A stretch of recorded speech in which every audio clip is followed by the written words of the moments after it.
Man, you broke your camera. You went so fast on that one. Really? Cool. Yeah. Matt, it's another week. Oh. Uh-oh. Matt, I got a loop playing. What's going on over there? That's me pulling up our YouTube page. All right, let's get right into this because, my God, there's so many events happening just the past 6 days. I don't even know if we're going to have time for all of them, but here we go. Hi, everybody. Welcome to an almost superheroing ASH, a jean shorts rocking, a growing, a cryptic Instagram posting episode of the Brothers of Discussion. Matt, we're going to be talking an eventful weekend with Money in the Bank just behind us. A very eventful Monday Night Raw with a series of returns. And a NXT superstar getting his big debut match in the spotlight against Jeff Hardy. Can't wait to talk that one with Matt. Matt, we got some goofballs debuting in AEW, and of course, it looks like two of the dirtiest names, and I'm talking dirt sheet, two of the dirt sheetiest names in all of professional wrestling have cropped up again to break new ground. Matt, somehow, some way, it is July 22nd, 2021, and we're going to be talking CM Punk and Daniel Bryan. Woo! Not wrestling for WWE, but wrestling for somebody else. My God. How many times have we had this conversation? How many times? I know. That's why I try to put the date in there. Just as a reminder, like we're gonna give CM Punk a moment of our time, but Daniel Bryan, this is for real. There's real smoke, as the Street Profits like to say. But Matt, before we get into wrestling, you're a person. I'm a person. I've been really sick all week. It's been terrible. It's been no good, very bad. I've barely watched any wrestling. I've just watched clips with my eyes falling out of my head, coughing lungs out of my body. But you know what? You got to go through the bumps, just like Daniel Bryan would. So, Matt, how are things over at the Casa de Eddie and Teddy on this spicy week of wrestling? They're great. We put up Backsplash today. It was a rough day. We got maybe a half of the work done, but the whole time. Backsplash, do you mean home construction or Teddy shotgunned a turd onto the wall? Yeah, we're doing some home construction, but he also just made a mess all over himself and my wife right before we started. So the whole episode was almost put in jeopardy. But I was also busy today, Mike, and my wife is probably not too thrilled about this. And quick shout out to Logan Raymond. Thank you for following us. Unfortunately, this is our pro wrestling show, but I was also busy celebrating the Steve Eiserman fleecing of the Carolina Hurricanes today as Nedeljkovic comes over to the Detroit Red Wings. I mean, honestly, a Vezina candidate, if there ever was one, is now a Detroit Red Wing for almost nothing. So, Logan, we'll have that episode coming out soon. And, of course, we're going to wrap in some draft coverage tomorrow. So keep an eyeball out for that. But unfortunately, tonight's pro wrestling. So check out the shop because we're going to be giving away those Red Wing. I got fleeced by Steve Eiserman's. Yeah, the checkout. Yeah, it's bodpodcast.com. On the homepage is the shop button. We do still have available our Eiser Plan fleece, which I could not be more proud of. Selling like hotcakes as always. Whenever there's an Eiser Plan fleecing. Another swindling. Why do people, Matt? Hot tag before we get into it. Why do opposing GMs still answer the phone when Steve calls? I'm worried about our pro wrestling audience, but Logan's the only one watching right now, so it's gonna come to an end swiftly. At one point, that's gonna be the end of it. Like Steve Eiserman will be at the top. And teams will not help us out. We'll be going the other way. Maybe that's what it is. It's cyclical. So they're just going, all right, Steve's having a tough time now, but eventually he's going to have 3 Stanley Cups in a row, and he's going to have to give up one of those juicy contracts. He won't be able to afford Shane Wright and Dylan Larkin. So, all right. Listen to this guy. All right, Matt, where can the beautiful people find us? We got to get into some wrestling. But hi to Fethtar. Fethtar, welcome. Happy Thursday. BODpodcast.com and brothersofdiscussion.com at BOD Podcast for all things pro wrestling. Of course, we put out a couple of episodes in a row of the Red Wing Show, and it's got thousands of viewers. So, of course, all of our new channel subscribers who are tuning in tonight might have guessed we were going to talk about. What are we talking? Soap opera for adult men. Oh man, no, I really want to talk Red Wings hockey. All right, no, we can do this. This is still good. This is a good topic. But yeah, that's all the archive stuff is bodpodcast.com. And of course, if you want to support us, best way is the shop button on bodpodcast.com, or just subscribing to the YouTube channel now, and you won't miss a thing. All right, Fethner, glad to have you. Logan Raymond, thanks for coming along. I really hope you're related to Lucas, or maybe Lucas has the picture. Maybe Lucas has a golden retriever puppy, and this is his YouTube channel that's following us. All right, let's talk pro wrestling. Sorry.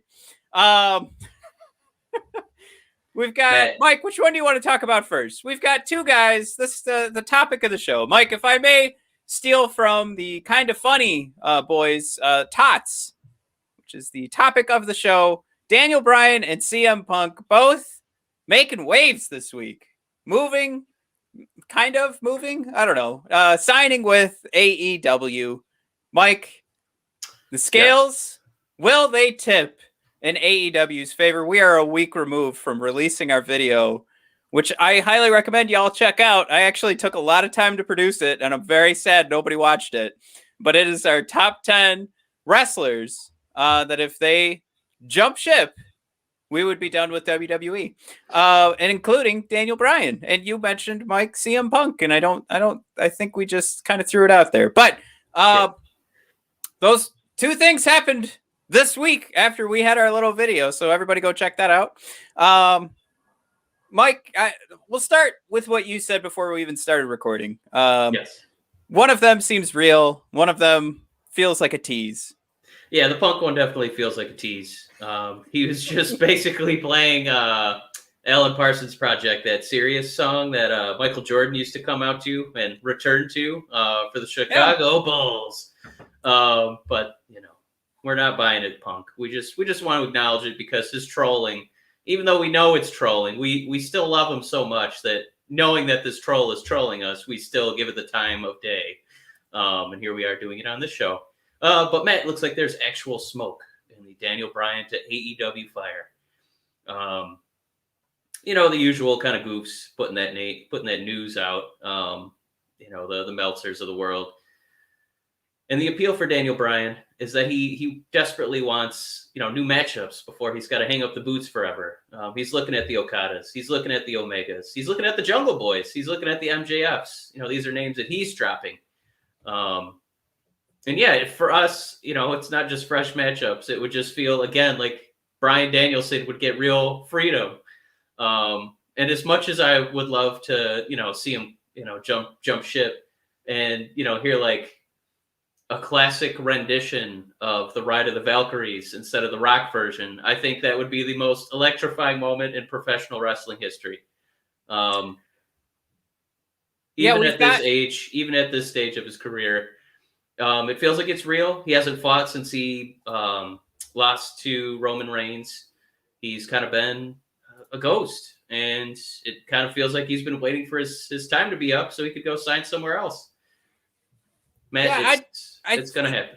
The news on that, right? So the contract ran out a while back. So this is really, it feels like, I don't know about you, Mike, but every job that I've, like that transition between one job to another, of course, this one right now is taking a very long time.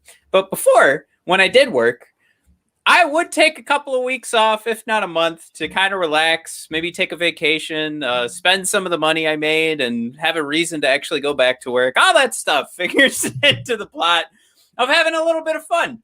And I think ultimately what you're going to get is a refreshed Daniel Bryan. If refreshed wasn't already what he was. But, this is going to be a cat that you figure he's going back to, the place that he's threatened to go because he loves it so much, right? Like to this scene. Now, clearly, he's said before on like WWE programming that he would go back to the VFW halls. I will just say, if we're trying to connect the dots, like what he's really looking for is to go back to where I think just to that more creative freedom and to focus a little bit more on his pro wrestling. And even though Daniel Bryan does get a lot of opportunities to show off his pro wrestling in WWE, I mean, that last go around with Roman Reigns and getting mixed up with Edge, that just wasn't great. It wasn't something I'm going to look back and go, man, great Daniel Bryan work. That was when he lost to Kofi. That was great Daniel Bryan work. But ultimately, the point I'm getting at here is, of course, him getting paid by AEW is not a sentence he threatened with Vince McMahon of, I'll send myself to the VFW halls. Clearly, he's going to get paid. But I think what this is, Mike, and what you said already is, this is that opportunity for him to do Bryan Danielson. This is him to be who he wanted his pro wrestling career to be, but he also knew, I mean, there's the truth in it. If you're good at something, never do it for free. We learned that from the Joker, our good buddy.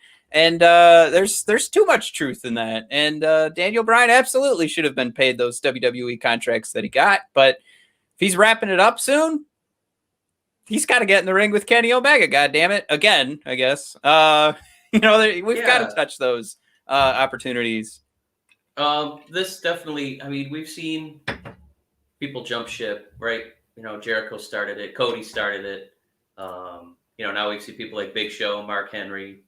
Aleister Black recently, but this feels like the first time it's somebody, he's at the last years of what we would call a wrestling prime, but this would be a mega superstar get for AEW. And I think this would be a move that actually gets eyeballs to switch over. Apologies to Christian Cage, like Bryan Danielson, that would be a move. You know it. Nobody out there has a Peeps T-shirt. Don't even give me that. This would be a monumental acquisition. Well, this is a good time for a hot tag, Mike. Oh, hot tag. If Daniel Bryan does come to AEW, is this an opportunity to have him be, surprise appearance, or do you build this out?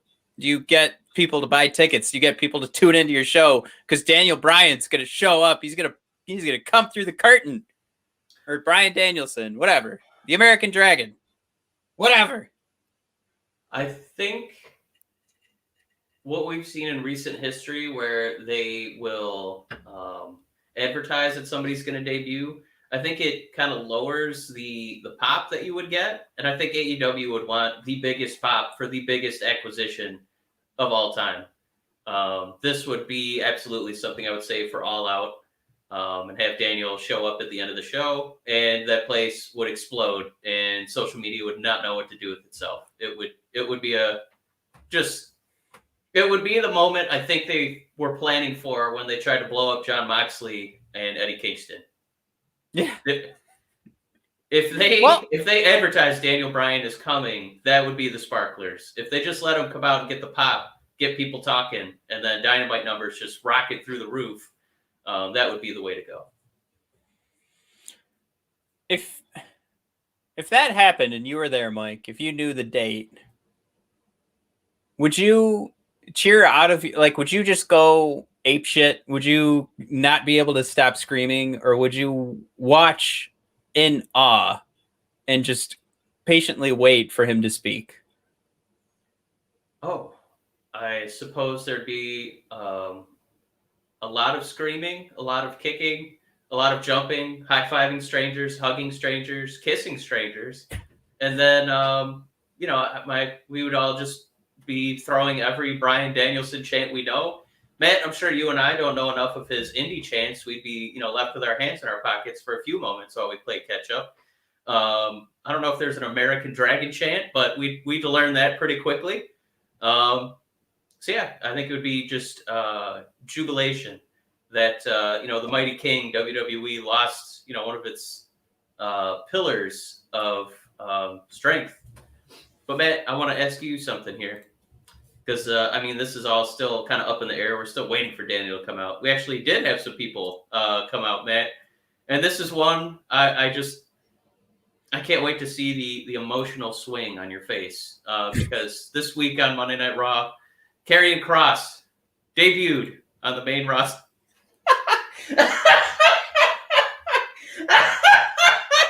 I'm not there yet, but go ahead. Karrion Kross debuted, the NXT champion, who I think he's only lost. Has he lost yet? I don't think he's lost in the NXT. He might be undefeated. He might have one loss, something like that.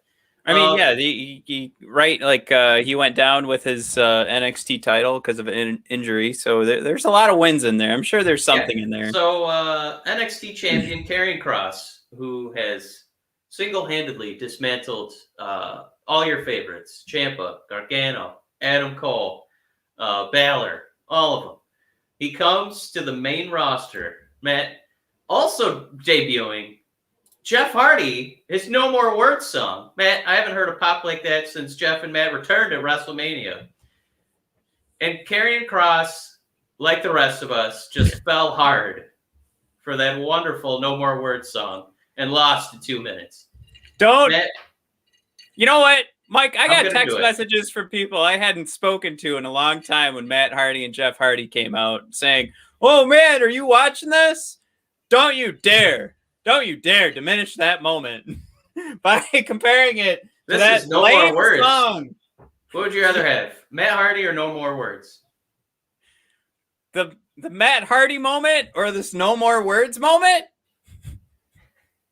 Well, I know that you're going to associate it with the falling. He fell and prey he fell prey to Jeff Hardy. I don't know if they're going to edit the lyrics of Karrion Kross's song where it's fall is prey, right? Like the other prey.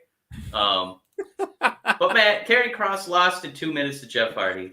Now I have a very difficult task for you. Yeah. The internet lost its collective mind. All the NXT marks out there, including Matt Trulli. And Matt, make the case for WWE's decision to debut not just Karrion Kross, but a no-frills Karrion. His smoking hot wife was not out there. He didn't get his cool final boss entrance. He went out there and lost to No More Words. Matt, make the case. This was a great booking decision. Mike, Jeff Hardy has been given more chances, I think, than any other pro wrestler in the history of pro wrestling. His fan base will always be there behind him to hold him up as he stumbles through another personal issue. But God damn it all, if the WWE isn't there to also hold him up. And this is another chance, Mike, as he rounds out his career of plenty of,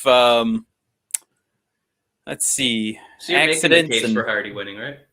Yeah, it's going to get mixed in there. Yeah. It's coming. It's coming. Man, so this explanation's longer than the match already. Let me reset, because clearly I'm just trying to make fun of a guy who is given too many second chances, and I don't understand I have a hot it. take question for you. Let me finish your game. Karrion Kross's favorite vegetable. What is it? Squash. All right, go ahead.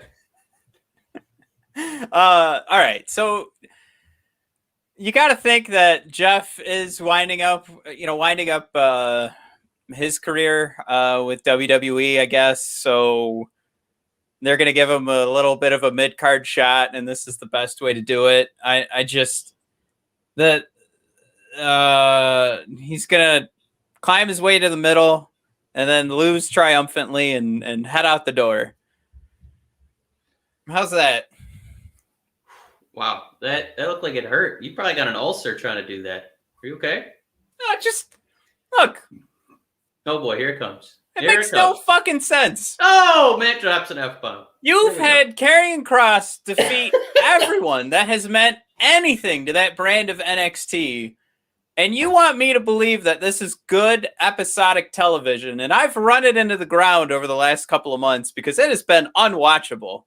They lucked out that John Cena's schedule opened up, and so did their pocketbooks. And don't forget, everybody, as we rejoice John Cena, there's a reason they had enough money to pay for him. And that's nothing against John Cena, mind you. He's a saint, and he's going to give a lot of it back, I guarantee it. But you got a pretty good episode of Monday Night Raw because it started out hot.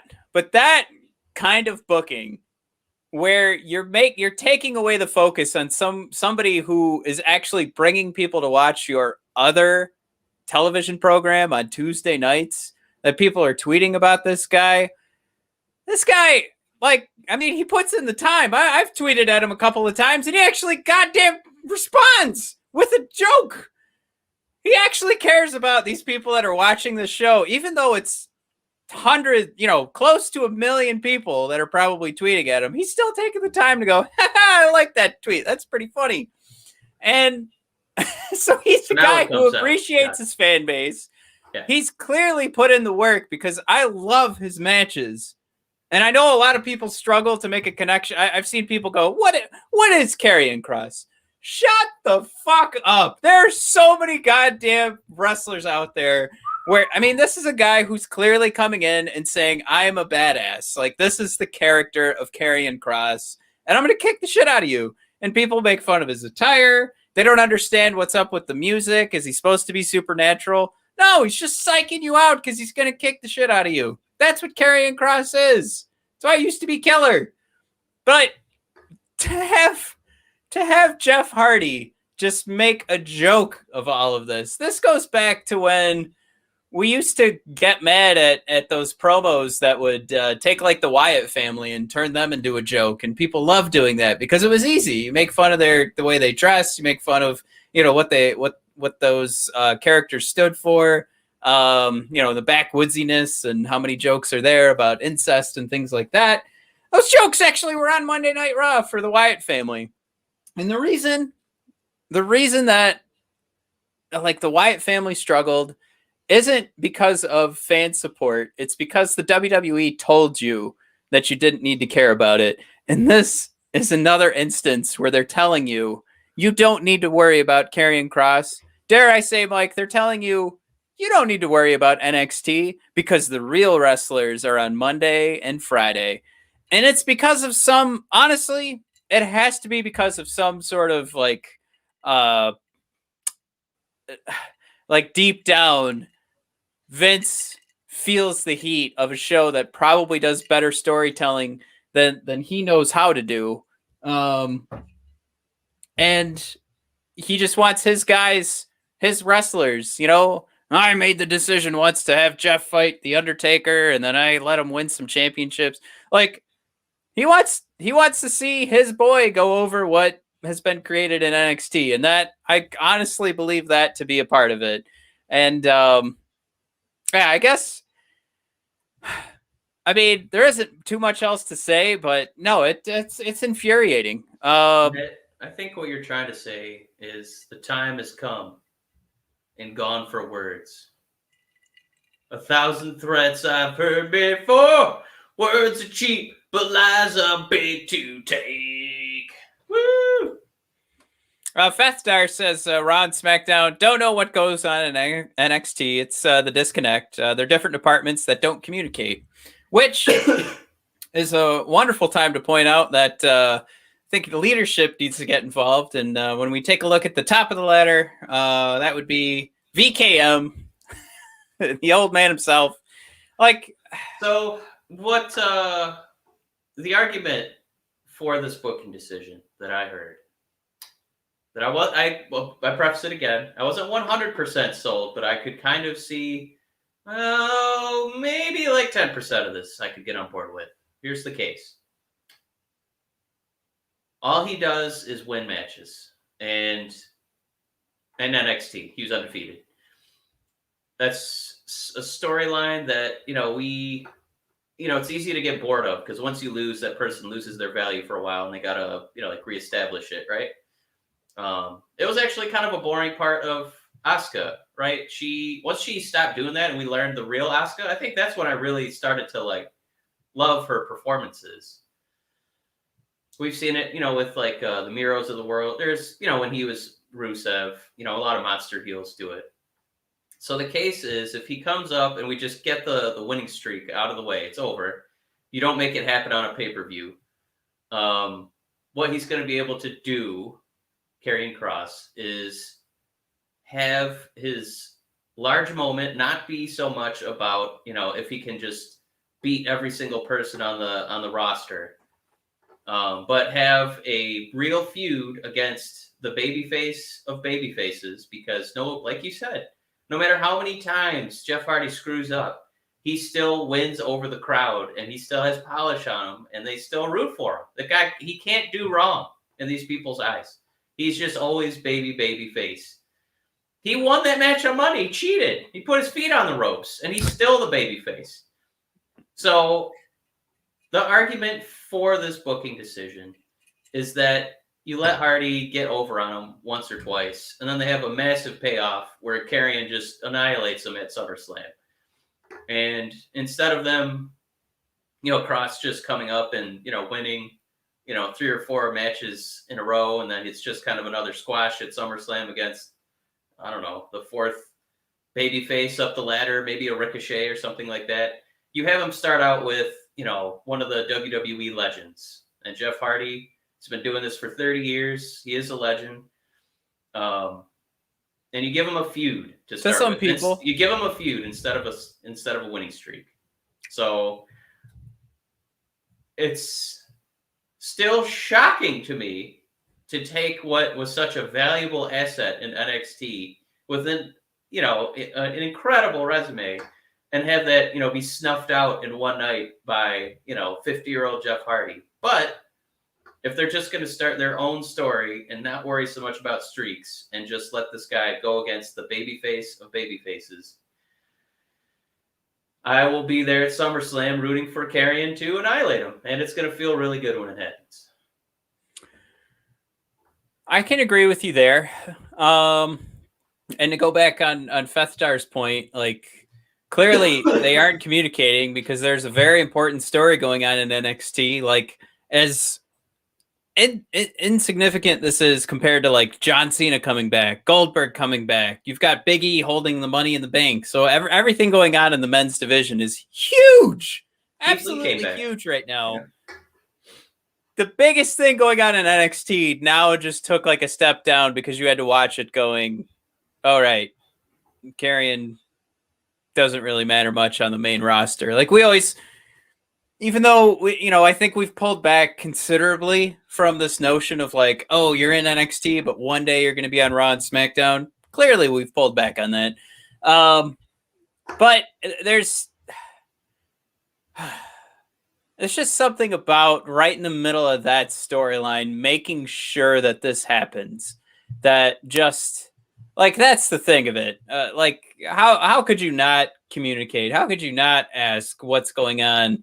Maybe there's somebody else that could go down to Jeff Hardy, since really, to me, watching that, it felt more about like, let's give the fans the no more words and a Jeff Hardy win than it felt like there's any, sort of deep dive into what is going to go on in Karrion Kross's career with the WWE. And if they really cared about him, where's Scarlett? Like, that's a main piece, and I think she adds a lot. Especially the entrance. But that's got to be something they're saving for SummerSlam, right? He's not going to win his first match. He's not going to have his.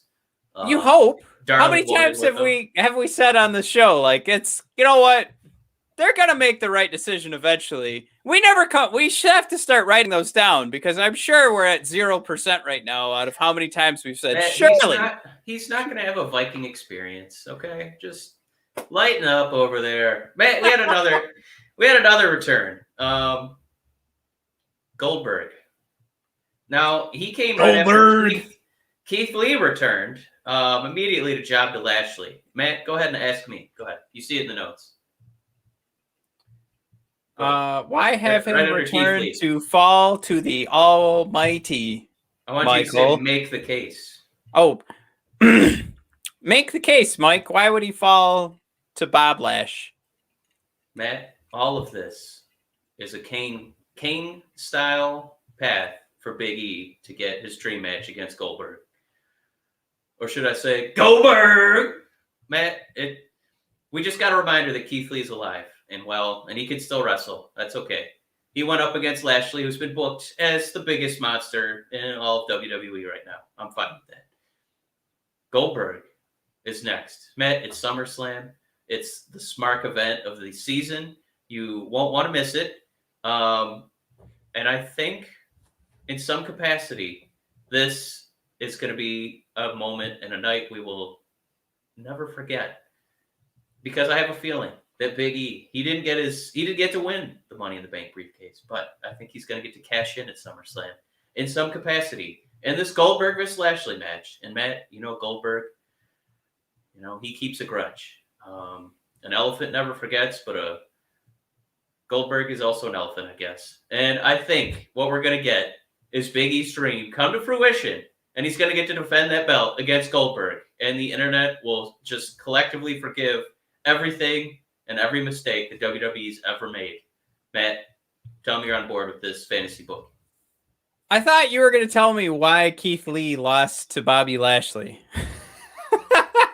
He came back to lose to Bobby Lashley because shrug emoji. I didn't have anything for that. I really wanted to get into my Goldberg story, man. I had nothing for you on that one. No, we want our big meaty men slapping meat. Like, that's what we're gonna get. We're gonna get Big E Goldberg. If anybody saw Goldberg coming back and didn't have the thought of the New Day podcast where Big E gave away who does he want to face for a title, and the only man that came to mind was Bill Goldberg. Yep. I don't care about work rate. Talk about work rate. I want big meaty men slapping meat, and god damn it all to hell, Big E is right there. He's going to be slapping some meat with Goldberg. Don't forget the follow-up question from Xavier Woods. What about your dream tag team? Give me 3 Goldbergs.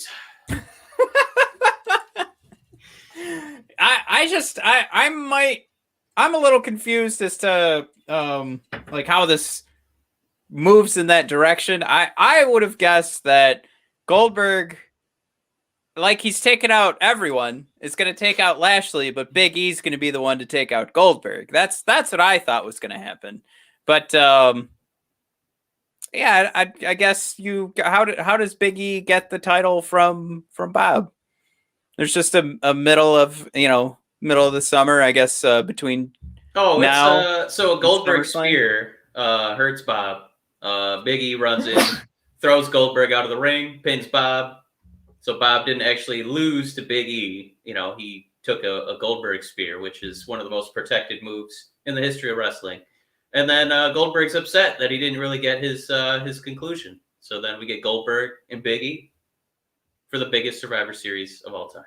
All right, no, I like it. I got my answer that I wanted. But as for Keith Lee coming back and you thought of something? A sacrificial lamb? No, I have nothing for that. I got nothing. I mean, two of our favorite guys who really took over NXT. Keith Lee was gone for a long time. He was gone for so long we were worried about his health.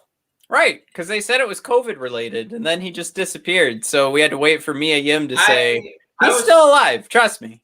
Yeah, I was afraid this was going to be an Edge or a Daniel Bryan moment, and something horrible was going to happen. And then luckily, he came back Monday night, wrestled a match, lost, and all of us collectively high-fived each other because we were like, "That's what we've been waiting for!" Boo! Boo! Festa, up high, brother! Boom! I'll tell you what I was waiting for, Mike. And I didn't realize it till it happened.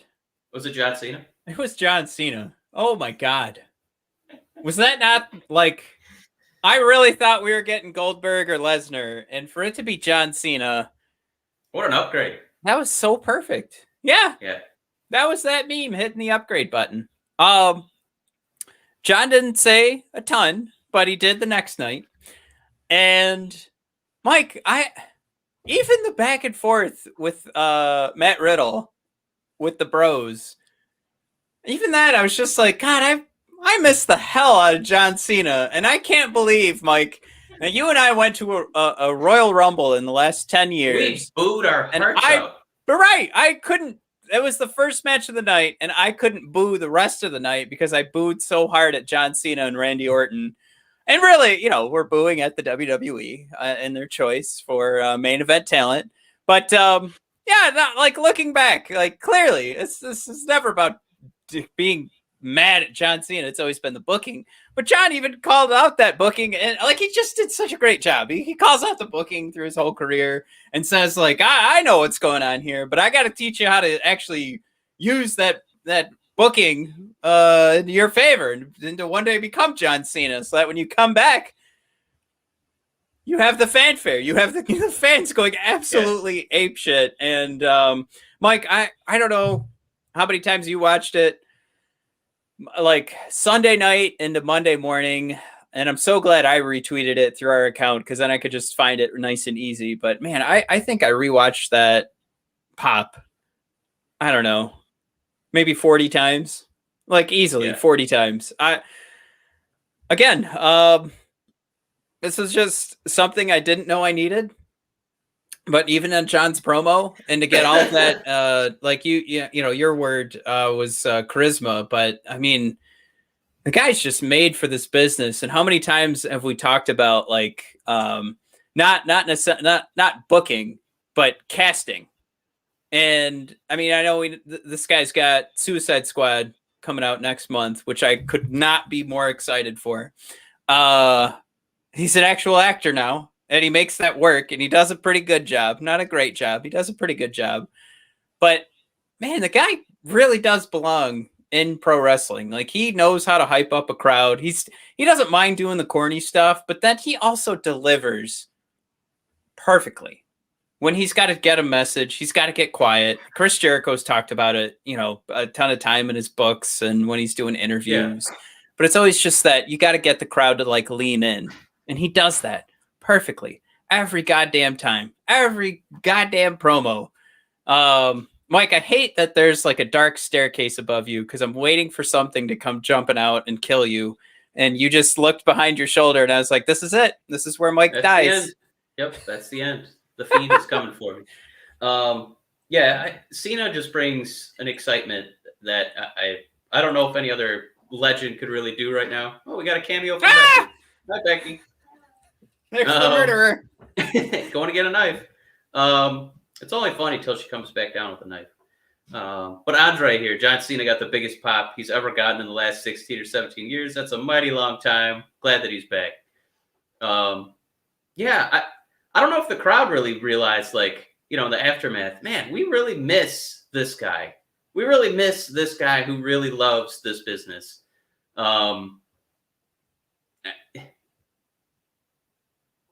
Yeah, that face-off with Roman, it's such an evolution, too, because I think, he didn't really – if people did the Cena sucks, it was just ironic, at this point, because, now we're just showing appreciation for him. And I think he kind of wants it. He kind of embraces it. I can't wait to see him battle Roman. That's going to be such a great, like, clash of styles. Again, apologies to AJ every time we say that. With the loud, colorful Cena, who looks like he's dropped about 30 pounds. He looks leaner than ever. He's really embracing that like Bruce Lee physique. You know what I mean? That's what he looks like now. Against Roman, who is, the face of WWE. And I got to say, Matt, another make the case. And if you can't, that's okay. I don't know if I can, but make the case that Cena beats Roman at SummerSlam.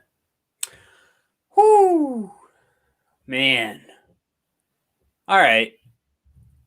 I mean, I think this is tough because I think we all assume 17's coming at a WrestleMania, right? Yeah. And he's at 16 right now. Yeah, he's not 16 Flair. Okay, because I know he referenced it too, so I just want to make sure. He does it at SummerSlam, Mike, because that is like the John Cena always loses. So this is that time for redemption. This is where John Cena would give up, to someone else. That's where he laid down for Daniel Bryan. He got destroyed by Brock Lesnar. But this will be that first opportunity where, and the reason being is that it's that thing where we're kind of craving it, and I think Roman Reigns will be fine losing it and winning it back, and I think John Cena right now, he had a little bit of a fumble, I guess, in the Chinese movie market, or I guess it's just everything in Asia he kind of fucked up.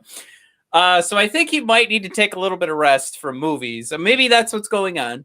And this is that opportunity to get back into pro wrestling for a couple of months and kind of build everything up. Help not only do Suicide Squad, but maybe help HBO Max keep pumping up the numbers over there. So every time he's on TV, there's a little reminder that John Cena's wearing a silver helmet on Suicide Squad, and he's got some crazy lines and boasting some crazy dialogue and I guess some cool fights that we're going to see. But yeah, it's just, it would be every time we see his face on WWE programming, it's just another reminder to go watch that. So he's always got that incentive. But yeah, you hit 17 at the pay-per-view. I think that has always been an issue for John. And I think it would be at least a fun way to kind of mix things up for Roman, where everything Roman was doing worked great for the Thunderdome. But how long are we going to want to, watch these with a crowd in attendance who's probably, might start booing, but every match, the Usos get involved, something like that, just turns things in Roman's favor. And we've been watching it for quite a while now. This happened. So do they just kind of shut off that burner for a minute, save up a little bit of gas on the Roman tank, and let John hold the title for a couple of months and let Roman kind of work his way into, I'm not just the guy who's getting help from the Usos, and turn back into like the guy who could take out Brock Lesnar, know? And this will be that way to kind of, turn off the tank for a little bit, let John hold the title, but then boom, turns it back on. Maybe there's a gas leak and he just explodes. Ow, that hurt. That really fucking hurt. Jesus. Oh man, I cut my arm open. Fuck. All right, now Matt's got to hold his arm while we continue to. Matt gets animated over there. Man, he's giving himself bumps and everything. I got to say, Cena's biggest opponent is probably SummerSlam. Like you said, he never wins at SummerSlam. Just that's the event where he likes to lay down and take 3-second tans. Yeah, I don't feel great about that, but we're seen as different from other legends. Yeah, Andre saying Cena looks like a Sprite can with that new T-shirt that he's rocking. Looks like Andre, Bruce Lee. That's where we wanted the conversation to go, but now let's go. Where I think that Cena has a shot is I think that WWE is still trying to get back in our good graces. And if they think that that's going to be an electric pop that gets people talking and watching again, they're going to do it. And when Cena comes back, it's not like, dare I say it, when Undertaker or Stone Cold or Shawn Michaels or Ric Flair come back, where we know it's just going to be a one-off. We know Cena could actually wrestle, and he could still do it, for a couple weeks, couple months, couple pay-per-views in a row. So that's where, the longevity of what a feud could be, because right now they're going to get 4 or 5 Raws to tell this story. Yeah. And Cena winning, it wouldn't, obviously the build isn't as long, but it would kind of feel like when The Rock beat Cena, where you're just kind of like, we know that they're going to put their chips in the company guy, and, Roman's going to go over, Cena's just here to promote the movie and he'll be gone. But man, that the potential pop, especially when this company loses Daniel Bryan in a couple of weeks, woo! They're going to need some good fortune. They're going to need some people, tuning back to see what old Sprite Can is up to over there. So I think in a desperation move, Matt, the more we kind of put these, layering stories together as they keep happening on top of each other. If Daniel Bryan turns coat, goes to AEW, becomes All Elite, I think WWE in a panic move might say, fuck, we gotta get some eyeballs over here. Put the gold back on Cena. Actually, that's a fantastic point, because if you ask these two companies, like, what do you do best? And you had to point to a pro wrestler, WWE would probably want to point at John Cena. And even though he's not currently known as a member of AEW, I think AEW would like to point at the likes of Bryan Danielson. I mean, you want to see a panic move? Woo! If Daniel Bryan gets booked for All Out, WWE might have Cena, Lesnar, and Roman suddenly booked, like for SummerSlam, just to really, get the eyeballs on the show. Mike, real quick, top 10 wrestlers that will have to get released so that they can afford that triple threat match. Go. Dolph Ziggler, Bobby Roode, Otis, Morrison. We need some big names, Mike. We need money coming off the books. All right, both the Mysterios. All right. What am I at? You're at 6. All right. God, I gotta keep releasing guys. Yeah. Big money names, Mike. Come on, give me Adam Cole. Adam Cole, you're out. No, that's an NXT name. I'm gonna put it on the list, but come on. Shit. Rollins, you're out. Boom. That counts for like 2 or 3, I think. I actually wanted you to like do what the WWE is gonna eventually do, and they're gonna pull the rug out from underneath Charlotte, do what they did to Ric Flair. Boom. Whew. If Charlotte goes, man, WWE is going to be... Then they're going to start paying attention. Man, we got time for a couple more nuggets here. Nikki ASH becomes Raw Women's Champ. I'm so happy for her as the person, that character. I'm not there yet. I'm still going to buy a shirt to support her because I know she's going to get a few ducats out of it. But yeah, do you feel... When it happened on Monday, did you get to see the reactions? Yeah. Because we were, for so long, just kind of, the litmus test. We were just watching the Thunderdome to see if people stopped looking at their Instagram feeds on their phones to see if, they actually tuned into the show. And now we have real fan reactions. It wasn't quite the electricity that I was, that you hope for Nikki Cross, but it was excited. It was a bit of a mess, though. They clearly were running out of time. And before Rhea could do a number on Charlotte, Nikki was running to the ring because they had no choice. So I think they fucked up for that reason. And I think it confused a lot of fans. And you'd want Nikki, before she knew she could, lay on top of Charlotte, you'd like to think she would do some sort of strategy in her mind and wait for that to happen. But no. She was like, nope, I bet Rhea's going to lay out Charlotte here real quick. And, it happened. But yeah. I will say, if there's reason number one why it wasn't complete jubilation and Dolph Ziggler-y sort of excitement from the Money in the Bank cash-in, that is number one on my list for why it was a problem. I think also when you rewatch that Ziggler moment, like when he runs out, that's one of the best pops I've ever heard in my life. But bigger pop, that or John Cena coming out at Money in the Bank, or Matt Hardy and Jeff Hardy coming out. All right, I'll rank them right now. We'll rank biggest pops of all time. Number 1. I'm sorry. Number 3, Matt and Jeff Hardy. Number 2, John Cena. Number 1, biggest pop of all time. Dolph Ziggler cashing in the Money in the Bank. I don't care what anybody says. I mean, Dolph's was right up there with like Ryback entering the Rumble at number 30. So. Oh, I almost got a spit take out of that one. I wish I didn't pay so much for all this stuff because I would have spit all over my camera and just. With Dolph's match, what I was just gonna say is that there was a little bit. They just put just a shred of doubt in there when he was slapping the ring, and Del Rio actually got some offense in. Mm-hmm. And Dolph had to like kick out of that. What did he do? The cross arm breaker? Wasn't that Del Rio's finisher? The cross arm breaker. The cross arm breaker. Oh, and then he had to do. He grabbed the ankle, right? He grabbed the injured foot. Yeah. Yep. So I think just Nikki's. It didn't give us enough, like you said. They kind of rushed it at the end. It didn't give us enough like time to really like comprehend what was happening. And then there wasn't really any doubt. She just dropped a crossbody, and that was it. We didn't really get that cool Dolph struggle. I think would have paid off a little bit more. No, I agree, and I that probably comes back to timing.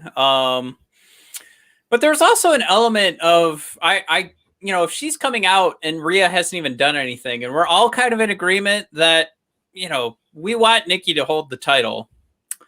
Well, you and I are in agreement. I think we know some buddies on our wrestling group that Amy's not here tonight, so I think Amy's still upset that Nikki won. But I guess what I'm going at with this is that Nikki is.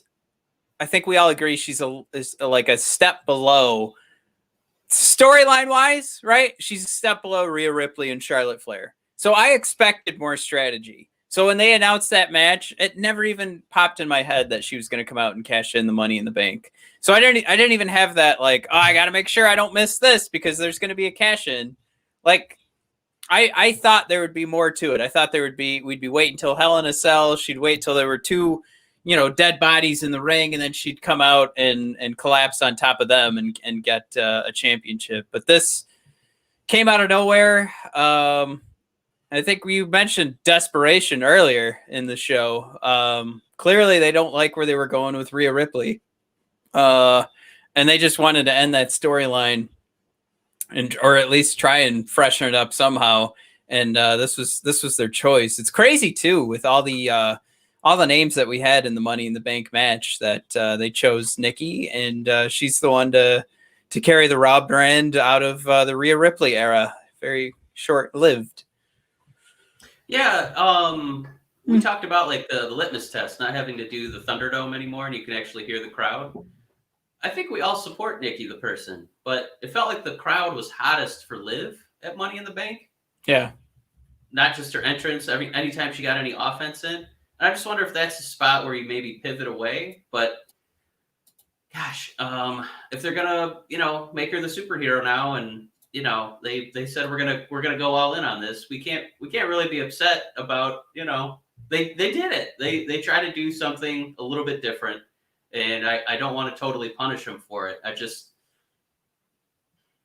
The rushed aspect of it, we didn't get quite a timeless moment with Nikki that we're never going to forget. I think, unfortunately, what I'm still going to think of with this almost superhero character is the kind of cringy introduction that we had. I'm going to remember that probably a little bit more than the championship. How about, I'll give you this.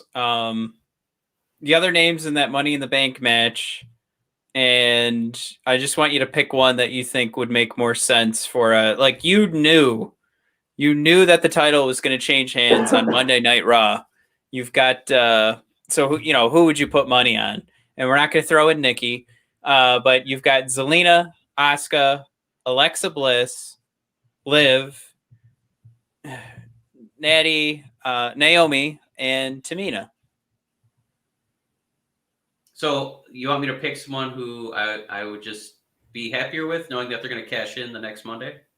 If you knew that was going to happen, who in all of these names, what would make the most sense to you? Because clearly it doesn't make a ton of sense to us that Nikki won the Money in the Bank and then took over the title on Monday. I feel like Nikki should have been a slower build, like a slow burn, while we kind of learn to love this character, right? Yeah. We love her. We don't love the character. Not yet. I think that the smartest move to shotgun somebody into the top who would have no issue getting a story over with, a 2-week build would have been Zelina Vega. That would have been my choice. I didn't want to put money on her because it doesn't seem like they put any value in her wrestling. But I just think she's charismatic enough to sell anything. She helped sell Andrade to, a WWE crowd that doesn't usually give a lot of time to people who are not super fluent in English. And she made him, relevant, a winner. And, she still can't really, we don't really get to see her wrestle, but she did get a few cool spots to show off that diving Hurricane Rana that she does off the apron. I would like to see more of her, and because she's been gone, I think this would have just been a quick, easy way to flip the switch and make her relevant. But I would say too, it's got to mean something for Nikki too that a name like Asuka was available as well, and they didn't hit the panic button there. They didn't say, "Oh, let's cue it back up, give it to Asuka." She knows what to do with it. Also, I mean, there was some opportunity. I would say to just let her sail off into the sunset, but I mean, Tamina and Natty could have just won it and then gone away. That could have been the end of their careers. So that was an option, but no, they're going with Nikki. So I think at least from the perspective of, sure, it came out of nowhere. I think for all of us, but maybe this is this means something for Nikki. Maybe this is going to mean something for this character. We're actually going to see something happen. We saw Big E, right, where he kind of had a slow build as a singles guy, where he started kind of at Royal Rumble, and then he kind of got separated from New Day, and he's been winning Intercontinental Championship matches and having singles feuds, and then he's protected and he's off TV for a little while. We don't really know what's going on, and then what they're doing is saving him for the crowd reaction. He comes back and he just has an amazing jump out of your seat moment where he wins the briefcase, and that felt like a culmination, a reward for this long awaited build for this character, and Nikki didn't quite get that treatment. She did get a few pinfall victories over Charlotte and Rhea, but they're just the wins on Monday Night Raw just always feel so hollow because it's such a it's like tragedy on Twitter. It's like, well, whatever, we'll just do it again next week, and it's just rematch city. So it was hard to say that those moments were bricks on the road to Nikki Cross being super over when we pushed her at Money in the Bank and then have her crash Monday Night Raw the next night. It didn't quite fulfill because we didn't have that long road, that arduous path that they gave to Big E. All right. Who's ready to move on? You want to do Festival of Friendship, or do we have one more nuggie to hit? Oh, I think today we got just about all of our nuggies. We could do a couple tweet-length reviews of AEW and NXT. Man, I'm going to go first because this was not my favorite episode of AEW. I will say that number 3 is going to be this Jericho winning his first test versus Shawn Spears, and Shawn getting full liberty to use the steel chair whenever and however he wanted. And it's not that this match was that fantastic, but just the way that they set up this gauntlet for Jericho, and every week MJF gets to set up a new obstacle course via the opponent and the match type and who can interfere at ringside. This wasn't an A+, but you can kind of see how it's going to be a slow build to Jericho finally getting to that point where he gets his hands on MJF again. So I think he definitely deserves a mention at number 3. And real quick, Andre, I just want to let you know I did see your comment here. I'm never sure what the timeline is on these. Like if we're like a minute behind on what's going on Facebook, and then then we get your guys' comments, because this happens every time we transition to Festival of Friendship. But Andre did just want us to touch on Apollo Crews and how crazy it is that he's been off TV and he's the Intercontinental Champion. Mike, the only way to take this real quick, unless another tweet length answer, is Apollo going to reset his character again, or are we sticking with what Apollo's been running with? No, he's going to stick with that character. I think that this was the first live crowd. They wanted to showcase the Money in the Bank briefcases. They wanted to showcase John Cena being back. They wanted to showcase a couple other returns. So I think they just tried to... And he'll be on SmackDown, maybe. Yeah, and I think they're just trying to start setting the stage for SummerSlam. Crews did not need a singles match, I don't think, at Money in the Bank. I think he's better just kind of having his dominion on Friday nights. And, we're trying to showcase some part-timers, I think was WWE's goal. So in the short term, it kind of sucks because Crews didn't get to rub elbows with those guys, but long term, I don't see him losing that title anytime soon. Well, number 3 for NXT this week is Drake Maverick going over LA Knight, and of course Cameron Grimes in tow with LA Knight. So, Maverick gets the upset. LA Knight goes in for the punishment after, the post-match little segment there.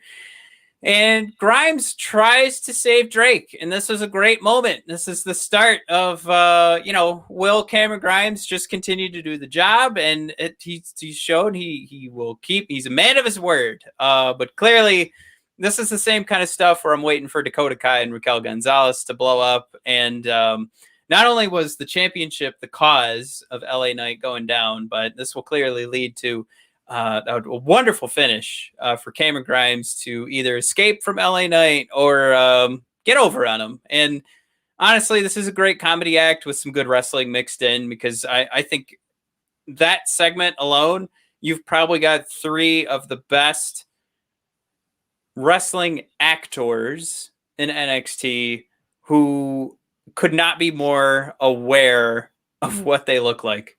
That either goes with height, physique, or physique. Because one is pretty tight and ripped, and the other's just kind of Cameron Grimesy. So anyway, you want to cut it. This was three characters who know how to do whatever it is that needs to be done, and they definitely got this segment done for me. So this is number 3 on my list here. Mike, number 2 for AEW. Number 2 for the AEW. Matt, it's not a long segment, but it was a segment that I will think about and giggle about for many a day to come. It was Orange Cassidy finally coming face to face with Sting, and they had a classic Cassidy kickoff where they kicked each other's shins very lightly. It culminated in a not quite a super kick, an Orange Cassidy love tap, where the two of them separated a little bit and then met in the middle for a little baby super kick. And then my favorite little detail of this segment was that Sting, we're used to him going wild doing that like King Kong gorilla beating of the chest. He got in Cassidy's face and very lackadaisically, just very lightly beat on his chest, much to the delight of the AEW faithful. So kudos to Sting for giving Cassidy the rub there. That was a really cool moment. That's my number 2. Matt, next Extra Time Wrestling. What do you got for us at number 2? This is a great showcase of like progressing 2 different storylines and giving us good pro wrestling. But it was Kyle O'Reilly versus Austin Theory as my number 2. Kyle, as many have noted, found his killer instinct again in this match, and it was something that he needed to finally get over on Austin.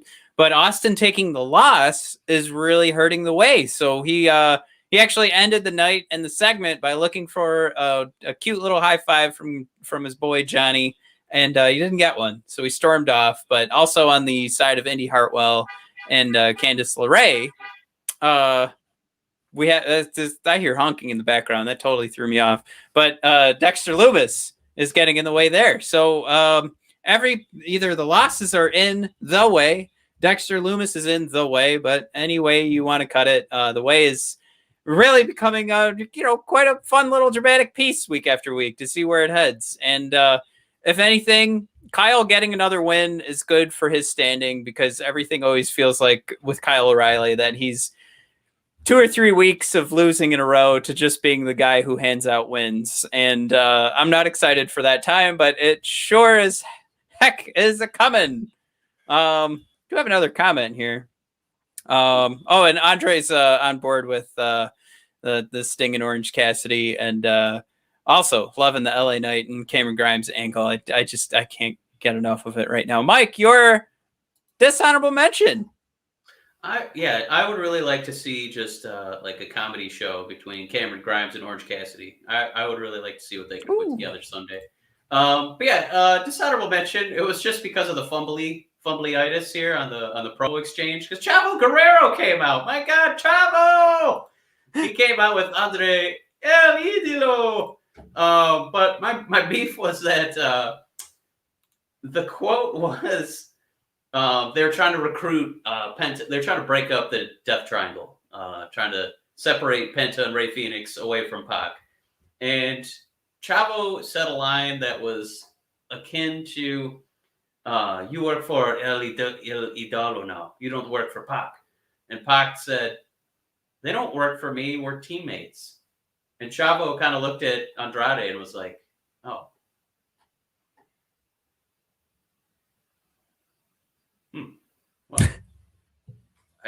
Well, sorry, we had it wrong." Like that's not where the promo went, but it was clearly on his face. I don't know if he forgot the line or what happened, but he's like, "I was under the impression they worked for Pac, so I think our angle's kind of gone." But now it looks like they're gonna feud with each other, and it's gonna be outstanding matches here out. They're gonna be fighting to be the Latino of AEW. That's what it sounds like the storyline's gonna be. Any excuse to see Rey Fenix and Andrade fight is good enough for me. But yeah, moment number one. It was easily the best match of the Fight Fest between the two nights. It was Moxley and the Murder Hawk. Murder Hawk actually living up to his moniker and destroying Moxley through a table. Moxley lost a 10 count because he was stuck to barbed wire. If that's not a Moxley finish to a match, I don't know what is. It wasn't a death match, but it was a barbed wire match. If it's the one segment you watch on AEW, we'll make it two, because I want you to watch Chavo kind of get stuck about the teammates line. But watch the violence. This is old school. I think this is a match that Moxley would leave WWE for, to get annihilated, to get gored, to get bloody, to just get battered, broken, and lose. And not feel too bad about it to the Murder Hawk, who finally gets to have some gold in this company. It kind of felt like he was always going to be, the bridesmaid. Now he gets to be the champ. So really love that idea there. He's going to have that IWGP US title for a while here. And it's a good booking decision. Matt, your dishonorable mention for next Extra 10. I could easily pick the women's championship match that ended early, but that's a whoopsie. So I'm gonna go with the NXT Breakout Tournament. I had to look up what it was called again because they kind of screwed up squash matches. That Big Boy Odyssey Jones versus Andre Chase. Odyssey, yeah. And was he supposed to be 400 pounds? They basically let Andre steal the show. And then it was still like a squash. So there were a couple of moves that Andre was, it was like we were saying, like, he's still pretty good. So don't forget about Andre as we move forward. But clearly this is about Odyssey Jones. And this might have been a good spot to just let him dominate. And so far the NXT Breakout Tournament has screwed that up 2 weeks in a row. So overall, that's my dishonorable mention. It's just how they're letting this play out. But number one for NXT, Mike, this wasn't necessarily a match, but there were things, the last couple of weeks that have led up to this. Of course, Samoa Joe being the referee, but number one segment of the night, Samoa Joe demanding to face Karrion Kross, getting cleared to wrestle, Kross taking out William Regal, but this is Samoa Joe, like, at his very best is when you're scared to hit the unmute button because he's coming out to yell at someone. Samoa Joe does not belong in, what do I want to say here? Oh my gosh, I can't think of I can't think of it at all. I'm so, it's so late. And in the role of, I'm sorry? What were you thinking of? Like he's in the commissioner role kind of thing. Like he's got to have this all mixed into fighting. And this is what we really want for Samoa Joe. So for all these rules to come into play for, he's going to be in NXT, but he can't do any wrestling. He can't touch anybody. I'm glad that this is all going away, and it's going away fast. And it's going to end up being a huge match against the guy who just lost to Jeff Hardy. But I'm going to try and not let that get in the way because Samoa Joe's selling the fuck out of this. And you got to believe, too, like, he saw what happened with Jeff Hardy. He knows that all of his work is going into building Karrion Kross. So they could either just sit there and go, well, clearly this isn't going to mean a goddamn thing. Or they can do what I'm guessing they're going to do is put on one hell of a match and make sure we forget what happened with Jeff Hardy and just continue to sell Karrion Kross. But a lot of, I guess, momentum moving in the direction of Samoa Joe getting the win here, taking the title, taking over NXT. and then Karrion Kross moving up to the main roster because he's certainly getting a lot of play on television recently. So good chance that'll happen as well. And I can't say I'd be upset if Samoa Joe is the guy to take out Karrion Kross as one of the most dominant NXT champions we watched over the last. I guess I how old is NXT now? However long NXT has existed, one of the most dominant NXT champions. Before we go, Matt, I want to share two things with you. When I go to the WWE shop, the top two items, of course, are John Cena, Never Give Up. Samoa Joe's Provoke Me t-shirt. Two different styles on that one. And man, shirt number 3 here. John Morrison with a phallic-looking t-shirt symbol. It says, America's Moist Wanted. Just wondered if you were excited. Do you want me to pick one for SummerSlam? Yeah. For SummerSlam, you know what, Mike? I don't own a John Cena shirt. I know this is boring, but I think I want to look like a Sprite can coming up. that's my choice. Looking at it online, it looks kind of like a John Deere lawnmower. Like it's really green and yellow. Like it's like that'll be the first shirt in my dresser. That'll be that shade of green. That's right. My cat just said that's a lot of green, bro. All right, Matt, we ready to sail off into the sunset? Let's do it. Everybody, thank you for tuning in. Find us bodpodcast.com, brothersofdiscussion.com. If you are a Red Wings fan, of course, we'll be going into the first round conversation for the Detroit Red Wings and their in the NHL draft tomorrow. That'll be some fun. But please hit that subscribe button on the YouTube channel. I've been playing Resident Evil 7 and described it yesterday as we recorded for our Red Wings episode as me walking around playing the game, just going, every couple of minutes because I have to be quiet while my little man sleeps in my lap. And there's Mike's little man, who you can only see on YouTube if you watch us there. Mike's little man, who is the game.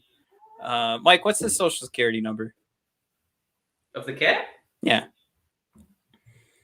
I don't. It's 4. I'm just kidding. He got a really low number. Yeah, there's nowhere to go with that. All right. Yeah. Everybody, thanks for tuning in. Have a good one.